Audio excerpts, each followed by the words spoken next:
There is some news though, actually, bizarrely. This week. News? Yeah, there's a few news things.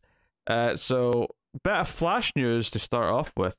And I assume this is December because we had November solstice already. Yeah. I want to say. We have Flash going back to twice a month. And we have it happening with an arc, and it's still Jeremy Adams on the book who's still doing this. But they're doing an arc called 1 Minute War, where the entire arc takes place over a minute. At super speed, obviously. I like these gimmicks. This is a fun gimmick for the Flash. This makes some sense to me. I like the idea of it, and I suppose the joke of the books need to come out quicker, because the whole thing's taking place over a very short span of time. Is kind of interesting. It is curious. This is the first time they've had a book go twice a month since the blanket stopped. Obviously, we started Rebirth with a lot of the books being twice a month. It kind of thinned out over time. The one notable exception that launched it twice a month again was when Snyder did Justice League. But by the time that wrapped up, that was it. I think everything stopped being twice a month by then, and it was fine. Sure. So it is interesting to see them experiment again with just one ongoing book going back to twice a month. And it's not even one of the biggest ones, it's not Batman, it's not Tech, it's Flash. But I like that with the gimmick, with the style of it. So it's what'd you say, the 100-second war or the minute war? 1 Minute War. 1 Minute War. There you go. That it's coming out, relatively quickly.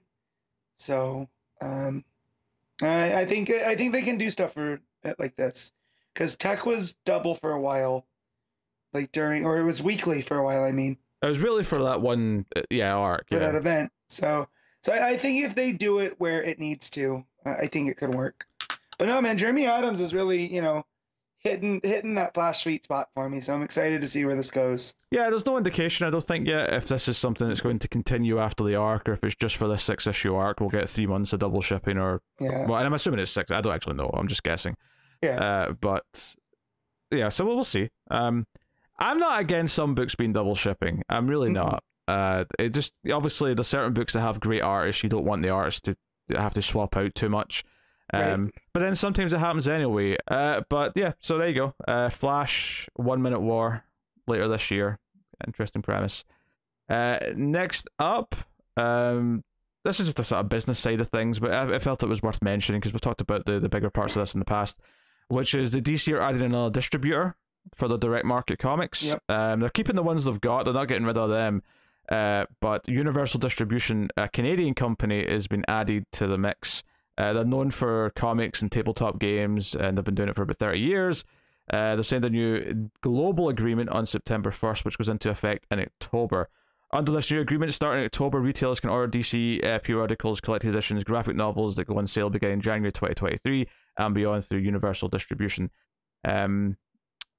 So Universal Distribution will not be the sole direct market distributor for DC. The publisher will also continue its relationship with Lunar Distribution and Diamond UK for direct market sales. I wonder if maybe Universal Distribution have locations that the other ones did not. Maybe this is extending their reach so that they don't have to import from another distributor that doesn't actually natively come to them. Right. Obviously you could say Canada because it's a Canadian company. I don't necessarily think it'll just be Canada, but no. I do wonder if there's parts of the US or maybe parts of international territories where it might be easier than Lunar. Because you'll notice that it says Diamond UK still, so Diamond are still the distributor in the UK. Right. Just because but I wonder if this is a step to break free from Diamond UK. Maybe eventually. But it's interesting. It's interesting. But yeah, we felt like it was worth mentioning. And then the other bit of news, which I wasn't even thinking about this, but they've come out and confirmed there will not be a DC fandom this year. So we had one the last 2 years. They sort of did it because of the pandemic. And then they had one last year again, even though things had kind of opened up a little bit anyway. And to be fair, I think in both years, they actually did have an impressive amount of different things to show. They tended to show a couple of the big video games, they showed a couple of movie trailers, they showed a bunch of stuff in the TV shows. There was a reasonable amount of things. Now, of course, this does come at an interesting time because we have all this turmoil over Warner Discovery canceling Batgirl and the jeopardy of future projects being kind of up in the air and things like that. Now they're saying here it's to focus on other events, so they'll be at Comic Cons, there'll be other normal things because they're all back on now, and maybe that's the case. Maybe they just don't want to do it because of that.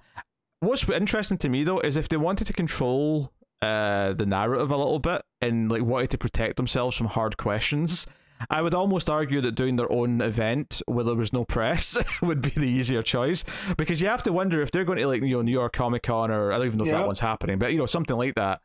They're open to people asking some tough questions about, hey, we're all concerned that nothing's happening, you're cancelling everything. Where's Batgirl, you schmucks? So on and so on. So maybe this is a more honest thing to do in a way. Maybe it's just a simple case of it costs too much money to do it, and they'd rather not spend the money. Because let's face it, if one thing is consistent about the new Warner Discovery is that they are pinching pennies wherever they can. So yep.